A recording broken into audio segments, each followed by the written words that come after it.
Welcome back. Bulletin کا آغاز کریں گے اہم خبر کے ساتھ۔ سپریم کورٹ میں سیولینس کے ٹرائل سے متعلق کیس کی سماعت کے دوران جسٹس جمال مندوخیل نے سوال اٹھایا کہ کوئی شخص جو فوج کا حصہ نہ ہو صرف جرم کی بنیاد پر فوجی عدالت کے زمرے میں آ سکتا ہے۔ جسٹس امین الدین خان کی سربراہی میں 7 رکنی لارجر بینچ سماعت کر رہا ہے۔ سینئر وکیل سلمان اکرم راجہ نے اپنے دلائل کا سلسلہ جاری رکھتے ہوئے موقف اپنایا کہ ایف بی علی کیس 1962 کے آئین کے مطابق فیصلہ ہوا۔ جسٹس جمال مندوخیل نے استفسار کیا کہ آرمی ایکٹ کے مطابق فوجی عدالتوں کے کیا اختیارات ہیں۔ کوئی شخص جو فوج کا حصہ نہ ہو صرف جرم کی بنیاد پر فوجی عدالت کے زمرے میں آ سکتا ہے۔ سلمان اکرم راجہ نے کہا کہ ایف بی علی کیس میں بھی کہا گیا ہے کہ سیولینس کا ٹرائل بنیادی حقوق پورے کرنے کی بنیاد پر ہی ممکن ہے۔ جسٹس محمد علی مظہر نے کہا کہ ایف بی علی خود بھی ایک سویلین ہی تھے، ان کا کورٹ مارشل کیسے ہوا؟ سلمان اکرم راجہ نے کہا کہ عدالت نے قرار دیا تھا کہ بنیادی حقوق کی فراہمی ضروری ہے۔ عدالت نے قرار دیا تھا کہ ٹرائل میں بنیادی حقوق کی خلاف ورزی نہیں ہوئی۔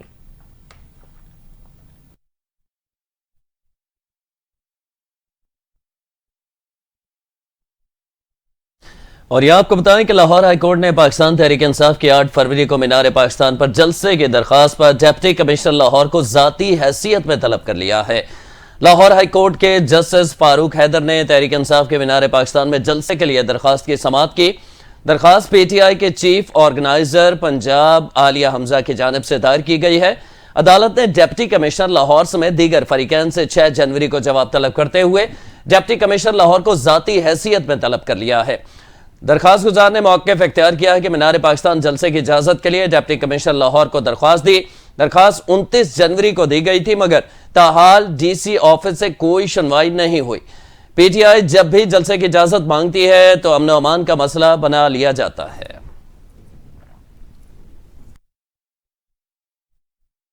دوسری جانب انسداد دہشت گردی عدالت اسلام آباد نے سپریم کورٹ کے باہر احتجاج کے مقدمے میں پی ٹی آئی کے حامی وکلا کی ضمانت میں توسیع کر دی ہے۔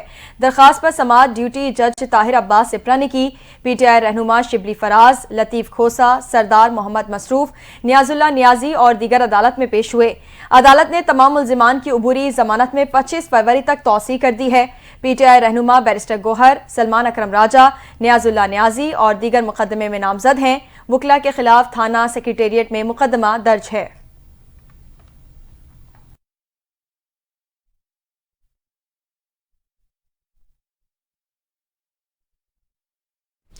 رخ کریں گے پشاور ہائی کورٹ کا، جہاں 10 نئے ایڈیشنل ججز نے اپنے عہدوں کا حلف اٹھا لیا ہے۔ پشاور ہائی کورٹ کے چیف جسٹس اشتیاق ابراہیم نے نئے ایڈیشنل ججز سے حلف لیا۔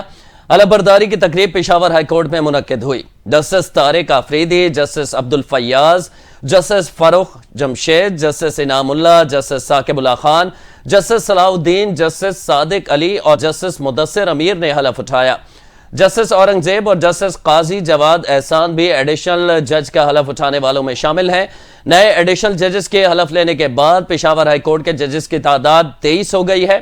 جوڈیشل کمیشن نے پشاور ہائی کورٹ کے لیے 10 نئے ایڈیشنل ججز کی منظوری دی تھی۔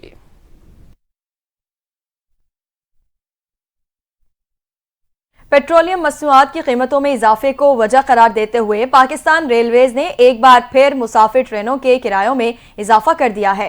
محکمہ ریلویز نے اس حوالے سے نوٹیفیکیشن بھی جاری کر دیا، جس کے مطابق ٹرین کی تمام کلاسز کے ٹکٹ میں 5% اضافہ ہوگا۔ نوٹیفیکیشن کے مطابق کرایوں میں اضافے کا اطلاق 5 فروری سے ہوگا۔ محکمہ ریلویز کے نوٹیفیکیشن کے مطابق کرایوں میں اضافے کا اطلاق سیلون سروس اور تمام آؤٹ سورس ٹرینوں پر بھی ہوگا۔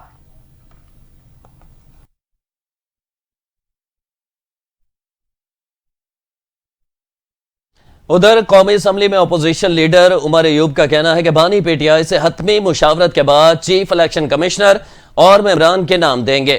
چیف الیکشن کمشنر اور ممبران سے متعلق وزیر اعظم شہباز شریف سے کوئی مشاورت نہیں ہوئی۔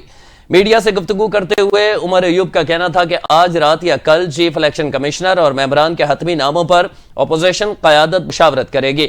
عمر ایوب کا یہ بھی کہنا تھا کہ وزیر اعظم کی جانب سے مکمل خاموشی ہے، ہم 4 یا 5 نام دیں گے جن سے متعلق مشاورت ہو رہی ہے۔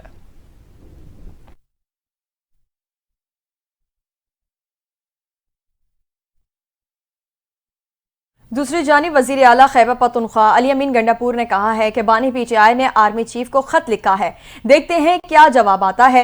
میری 1-2 دن میں پھر ملاقاتیں ہوں گی، پھر بتاؤں گا کہ معاملات نیچے آئے ہیں یا آگے بڑھے ہیں۔ وزیر اعلیٰ خیبر پختونخوا نے کہا کہ بانی پی ٹی آئی کو کہیں منتقل کرنے کا فیصلہ ان کا اپنا ہوگا، میں کچھ کہہ نہیں سکتا۔ انہوں نے مزید کہا کہ افغانستان سے بات چیت کے لیے وفد اسی ماہ بھیجیں گے، معاملات وفاقی حکومت اور اداروں کی مرضی سے آگے بڑھیں گے۔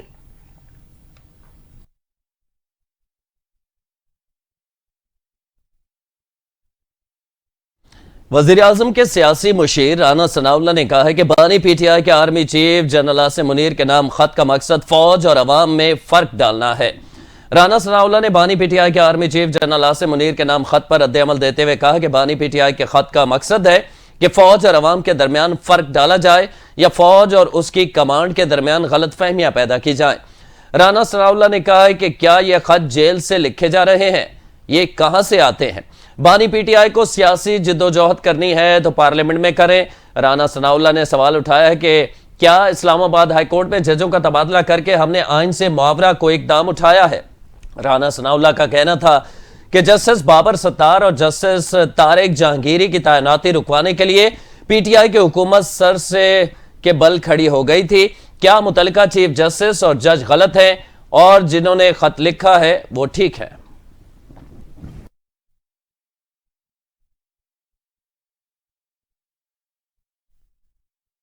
نون لیگ کے رہنما خرم دستگیر نے کہا ہے کہ بانی پی ٹی آئی کا خط ایک اور یو ٹرن ہے۔ بانی پی ٹی آئی آئین کی سربلندی چاہتے تو یہ خط نہ لکھتے۔ تشدد کی سیاست کی ناکامی کے بعد مذاکرات پر انہیں دیکھا۔ سابق وفاقی وزیر نے کہا کہ ان کے پاس آج بھی موقع ہے، خیبر پختونخوا میں گورننس کا اعلیٰ معیار قائم کریں۔ ریاست کوئی کھلونا نہیں جو کسی لاڈلے کو دے دیا جائے۔ 26 نومبر کے حوالے سے لگائے گئے الزامات کے شواہد نہیں لا سکے، صرف الزامات لگائے گئے۔ کوئی بھی قانون حرف آخر نہیں ہوتا، ہمیشہ بہتری کی گنجائش موجود ہوتی ہے۔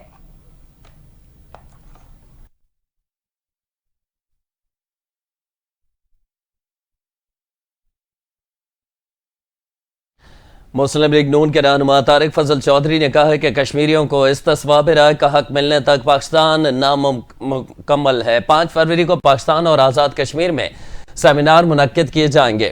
دفتر خارجہ نے فارن میشنز کو بھی بھارتی مظالم پر سیمینار کی ہدایات جاری کر دی ہیں۔ یوم یکجہتی کشمیر پر صوبائی دارالحکومتوں میں انسانی ہاتھوں کے زنجیریں بنائی جائیں گی۔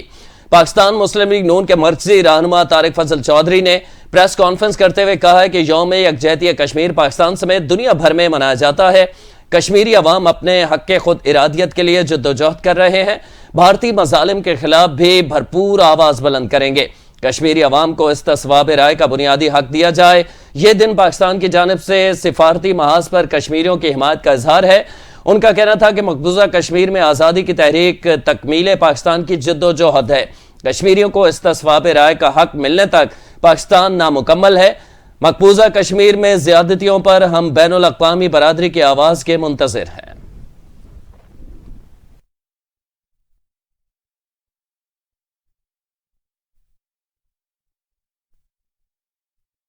اہم خبر دیں گے، لاہور کاؤنٹر ٹیررزم کمیٹی اور ہارڈنڈ دی اسٹیٹ کمیٹی کا اہم اجلاس ہوا ہے۔ اجلاس کی صدارت صوبائی وزیر قانون ملک سہیب احمد نے کی ہے۔ مزید کیا تفصیلات ہیں جانتے ہیں بیورو چیف لاہور گوہر سعید سے۔ جی گوہر، آگاہ کیجیے گا اجلاس میں کون سے افسران نے شرکت کی ہے اور کون سے فیصلوں پر جائزہ لیا گیا ہے؟ ہاں جی بالکل، لاہور کاؤنٹر ٹیررزم کمیٹی اور ہارڈ دی اسٹیٹ کمیٹی کا لاہور محکمہ داخلہ کی کمیٹیوں میں اہم اجلاس ہوا ہے، جبکہ اجلاس کی صدارت صوبائی وزیر قانون ملک سہیب احمد بٹ نے کی ہے، اور اس اجلاس میں سیکرٹری داخلہ نور الامین مینگن، سیکرٹری وزارت، additional I G Vikas, C T Ds, deputy S P U اور دیگر اہم اداروں کے افسران نے شرکت کی ہے۔ اور اس اجلاس میں قومی apex committee national action plan کے اجلاس میں ہونے والے فیصلوں کا جائزہ بھی لیا گیا ہے، اور اجلاس میں سی ٹی ڈی حکام نے صبح بھر میں انٹیلیجنس بیسڈ آپریشنز اور دہشت گردوں کی گرفتاریاں اور کامبنگ آپریشن کے بارے میں بریفنگ دی ہے، جبکہ اجلاس میں بریفنگ میں بتایا گیا ہے کہ سی ٹی ڈی اہلکاروں کی کیپیسٹی بلڈنگ اور ٹریننگ کو اپ گریڈ کیا گیا ہے اور CTD کی ڈرلنگ ٹیم کو اپگریڈ کیا گیا ہے. اور بریفنگ میں مزید بتایا گیا ہے کہ کمانڈ اینڈ کنٹرول سسٹم، جدید وائرلیس سسٹم اور GSM لوکیٹر کی پروکیورمنٹ میں بھی کی جا رہی ہے اور cyber patrolling and counter engine کی ٹیکنالوجی کو CTD میں شامل کیا جا رہا ہے. اس کے علاوہ CTD میں 467 ملازمین کی نئی بھرتیاں بھی کی گئی ہیں. اور اجلاس میں وزیر قانون ملک سید احمد بٹ نے کہا ہے کہ صوبہ بٹ میں قائم غیر قانونی پیٹرول پمپ اور غیر قانونی سیل پوائنٹس کا سروے بھی کروایا جائے گا اور منشیات کی اسمگلنگ اور بجلی چوری پر سخت اقدامات بھی اٹھائے جائیں گے. اور صوبہ بھر میں جاری انسداد تجاوزات آپریشن کی رفتار کو برقرار رکھا جائے گا. جبکہ اجلاس میں SPU نے صوبہ بھر میں موجود چائنی باشندوں کی سیکیورٹی پر بھی بریفنگ دی ہے. اور وزیر قانون کا کہنا تھا کہ نجی طور پر پنجاب میں موجود چینی باشندوں کی حفاظت کے لیے سیکیورٹی میکانزم مرتب کیا جائے گا. جبکہ اس اجلاس میں MD سٹی سیف اتھارٹی نے موٹر وے پر کیمروں کا FWO سے لنک لینے کی پیش رفت کے بارے میں بھی بریف کیا ہے. اور MD سیف سٹی اتھارٹی نے بتایا ہے کہ اس وقت بڑے شہروں میں کیمروں کی تنصیب کا کام جاری ہے. اور وزیر قانون کا مزید کہنا تھا اس بارے میں کہ صوبہ بھر میں امن و امان کو برقرار رکھنے کے لیے اقدامات کیے گئے ہیں اور ICC چیمپئن ٹرافی کی سیکیورٹی کے لیے بھی بہترین انتظامات کیے جا رہے ہیں. جی بہت شکریہ گوہر تفصیلات سے آگاہ کرنے کے لیے.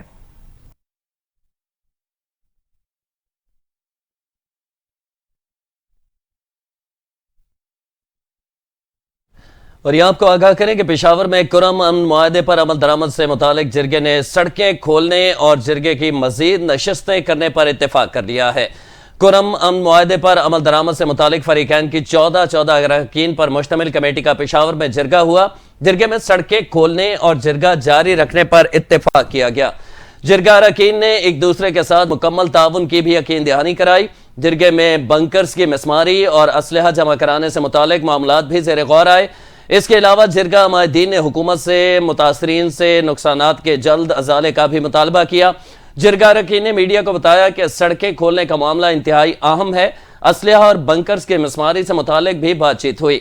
امن معاہدے کے تحت اب تک 26 بنکرز گرائے جا چکے ہیں. اس کے علاوہ کھانے پینے کے اشیاء اور دیگر سامان لے کر 130 گاڑیوں کا قافلہ کرم پہنچ گیا ہے.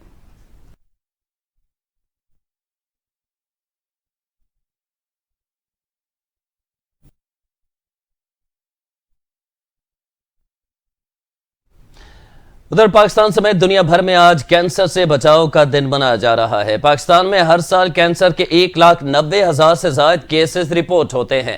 70% بر وقت علاج نہ ملنے کی وجہ سے جان کی بازی ہار جاتے ہیں. تفصیلات اس رپورٹ میں جانیے. پاکستان سمیت دنیا بھر میں آج کینسر سے بچاؤ کا عالمی دن منایا جا رہا ہے. یہ دن کینسر کے بارے میں آگاہی بڑھانے، اس کی ابتدائی تشخیص اور اس سے بچاؤ کے اقدامات کے بارے میں عوامی شعور اجاگر کرنے کے لیے مختص کیا گیا ہے. عالمی ادارہ صحت کے مطابق کینسر دنیا بھر میں اموات کی ایک بڑی وجہ ہے اور ہر سال لاکھوں افراد اس مرض کا شکار ہو کر اپنی جان گنوا دیتے ہیں. کینسر 36 اقسام پر مشتمل ایک موذی اور پیچیدہ مرض ہے جو عمر میں اضافے کے ساتھ تمباکو اور شراب نوشی، موٹاپے اور فضائی آلودگی عام ہونے کو اس کا بنیادی سبب بتایا گیا ہے. پاکستان میں ہر سال کینسر کے 1,90,000 سے زائد مریض سامنے آتے ہیں. ان میں سے 70% مریض بر وقت علاج نہ ہونے سے زندگی کی بازی ہار جاتے ہیں. جبکہ خواتین میں چھاتی کا کینسر سب سے زیادہ پایا جا رہا ہے. منہ، رحم کے نچلے حصے اور بڑی آنت کا کینسر بھی سامنے آ رہا ہے. جبکہ بچوں میں خون کا سرطان اور نوعمر بچوں میں ہڈیوں کا کینسر زیادہ دیکھا گیا ہے. تمباکو نوشی، پان، گٹکا، چھالیاں، نسوار، جنک فوڈ اور ورزش نہ کرنے سے بھی کینسر کے کیسز میں اضافہ ہو رہا ہے. آنکولوجسٹ پروفیسر عباس کھوکر کا کہنا ہے کہ بر وقت تشخیص اور علاج نہ ہونے سے ملک میں سالانہ 1,20,000 افراد کینسر کی وجہ سے ہلاک ہوتے ہیں. دوسری جانب وزیر اعظم شہباز شریف کا کہنا ہے کہ کینسر کی جلد تشخیص اور سستے علاج کو یقینی بنانے کے حکومتی عزم کا اعادہ کرتے ہیں. کینسر سے بچاؤ کے عالمی دن پر جاری کیے گئے پیغام میں شہباز شریف نے کہا کہ عالمی سطح پر کینسر موت کی دوسری بڑی وجہ ہے. پاکستان نے کینسر کی تحقیق، علاج اور مریضوں کی دیکھ بھال میں نمایاں پیش رفت کی ہے. انہوں نے کہا کہ کینسر صحت عامہ کا ایک بڑا چیلنج ہے. بر وقت تشخیص، مؤثر علاج اور باقاعدہ ورزش اس بیماری کو روکنے میں مدد دے سکتی ہے. وزیر اعظم کا کہنا ہے کہ تمام پاکستانیوں سے بر وقت طبی مشاورت اور اسکریننگ کرانے کی درخواست کرتا ہوں. شہباز شریف نے یہ بھی کہا کہ پاکستان کینسر کے خطرے سے نمٹنے کے لیے عالمی تعاون کی اہمیت کو تسلیم کرتا ہے. صدر مملکت نے پیغام میں کہا کینسر کا عالمی دن مرض سے درپیش چیلنجز سے نمٹنے کی یاد دہانی کراتا ہے. پاکستان میں کینسر کی سنگینی کا ادراک ضروری ہے. کینسر اموات کی سب سے بڑی وجوہات میں سے ایک ہے۔ صدر مملکت آصف زرداری نے مزید کہا کہ کینسر صرف صحت کا مسئلہ نہیں بلکہ سماجی چیلنج بھی ہے۔ پاکستان کینسر سے نمٹنے کے لیے اقدامات کر رہا ہے۔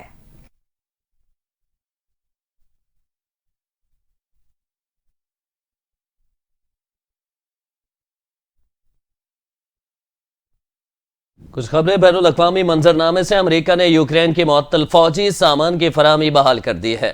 خبر ایجنسی کے مطابق یوکرین کو فوجی سامان کی فراہمی حالیہ دنوں میں مختصر عرصے کے لیے روکی گئی تھی، تاہم اسے بحال کر دیا گیا ہے۔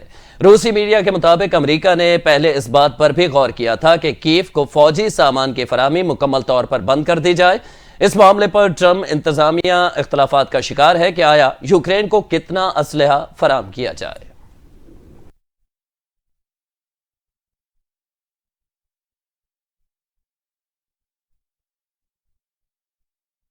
خبر دیں گے، ٹرمپ انتظامیہ نے امریکہ میں غیر قانونی طور پر مقیم بھارتیوں کو ملک بدر کرنا شروع کر دیا ہے۔ بھارتی میڈیا کے مطابق ٹرمپ انتظامیہ نے ابتدا میں 205 غیر قانونی بھارتی تارکین وطن کو ملک بدر کیا، جنہیں امریکی فوجی طیارے کے ذریعے امرتسر پہنچایا جائے گا۔ بھارتی میڈیا کا بتانا ہے کہ امریکی فوج کا C-17 ایئر کرافٹ 205 بھارتیوں کو لے کر روانہ ہو گیا۔ ڈی پورٹ کیے جانے والے تمام بھارتی شہریوں کی مکمل تصدیق کی گئی ہے۔ رپورٹس کے مطابق ٹرمپ انتظامیہ امریکی تاریخ کے سب سے بڑے ڈی پورٹ پروگرام پر عمل کر رہی ہے، جس میں امریکی امیگریشن اینڈ کسٹم انفورسمنٹ نے ایک ابتدائی فہرست تیار کی ہے، جس میں بتایا گیا ہے کہ 18,000 بھارتی شہری بغیر قانونی دستاویزات کے امریکہ میں مقیم ہیں۔ رپورٹس کے مطابق امریکہ میں تقریباً 7,25,000 بھارتی تارکین وطن غیر قانونی طور پر رہ رہے ہیں، جو غیر قانونی تارکین وطن کی تیسری بڑی تعداد ہے۔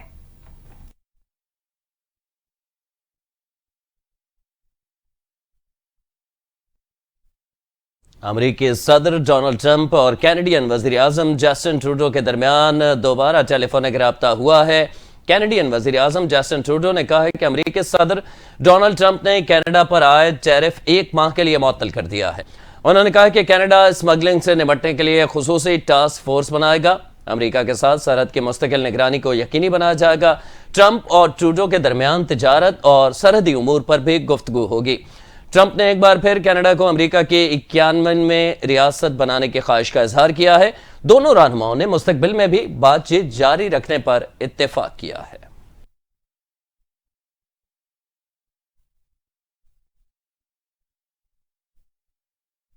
دوسری جانب امریکی صدر ڈونلڈ ٹرمپ نے کہا ہے کہ میرے پاس غزہ جنگ بندی برقرار رکھنے کی کوئی ضمانت نہیں ہے۔ امریکی صدر ٹرمپ نے اپنے آفس میں صحافیوں سے گفتگو کرتے ہوئے کہا کہ کینیڈا کے وزیر اعظم جسٹن ٹروڈو سے اچھی بات چیت ہوئی۔ کینیڈا نے ہمارے ساتھ اچھا نہیں کیا۔ ہمیں کینیڈین زراعت، کاروں اور لکڑی کی ضرورت نہیں۔ انہوں نے کہا کہ میکسیکو سے ٹیکس کے معاملات ابھی طے نہیں ہوئے۔ چین سے بھی اگلے 24 گھنٹے میں بات چیت کی جا سکتی ہے۔ چین طویل عرصے تک پاناما کینال میں شریک نہیں رہ سکتا۔ پاناما کینال پر چین سے نمٹا جائے گا۔ ہم ڈیل نہ کر سکے تو چین کے ٹیرف اوپر جائیں گے۔ US ایڈ اچھا تصور ہے، لیکن اس میں بائیں بازو کی انتہا پسندی ہے۔ مزید ممالک پر جوابی ٹیکس لگانے کا آئیڈیا اچھا ہے۔ ہم یوکرین کو بتا رہے ہیں کہ ان کے پاس قیمتی زمینیں ہیں۔ ہم چاہتے ہیں کہ یوکرین وہ قیمتی زمینیں ہمیں دے دے۔ ایلان مسک سے باہمی دلچسپی کے معاملے پر اختلاف نہیں۔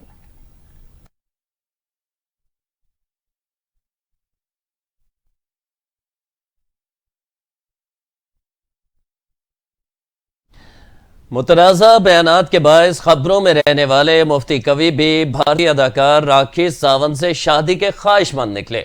انہوں نے اداکارہ سے مشروط نکاح کی خواہش کا اظہار کر دیا ہے۔ مفتی کوی نے کیا شرط رکھی ہے، جانیے اس رپورٹ میں۔ پاکستانی اداکار دودی خان کی جانب سے بھارتی اداکارہ راکھی ساونت سے شادی سے انکار کے مفتی کوی نے شادی کے لیے مشروط آمادگی ظاہر کر دی۔ ایک پوڈ کاسٹ میں خاتون پوڈ کاسٹر نے کہا کہ راکھی ساونت کا کہنا ہے کہ وہ کسی پاکستانی مولوی سے شادی کریں گی۔ کیا آپ ان سے شادی کے خواہش مند ہیں؟ اس پر مفتی کوی کا کہنا تھا کہ وہ حاضر ہیں۔ وہ ان سے ایک سوال کریں گے کہ ان کا ہندو یا مسلم مذہب کے تحت کوئی نکاح تو نہیں ہوا۔ وہ بھی یہی کہہ رہی ہیں کہ میں نے کسی مولوی پاکستانی مولوی سے شادی کرنی ہے۔ بس میں حاضر بیٹھا ہوں، آپ خواہش مند لیکن ہیں؟ ایک شرط کے ساتھ جی کہ میں اپنی قبلہ مدر صاحبہ سے پوچھ لوں گا، اگر انہوں نے اجازت دی۔ اب چونکہ ان کا حکم ہے تو ایک تو جو نکاح کرے پہلے مجھ سے پوچھنا ہے،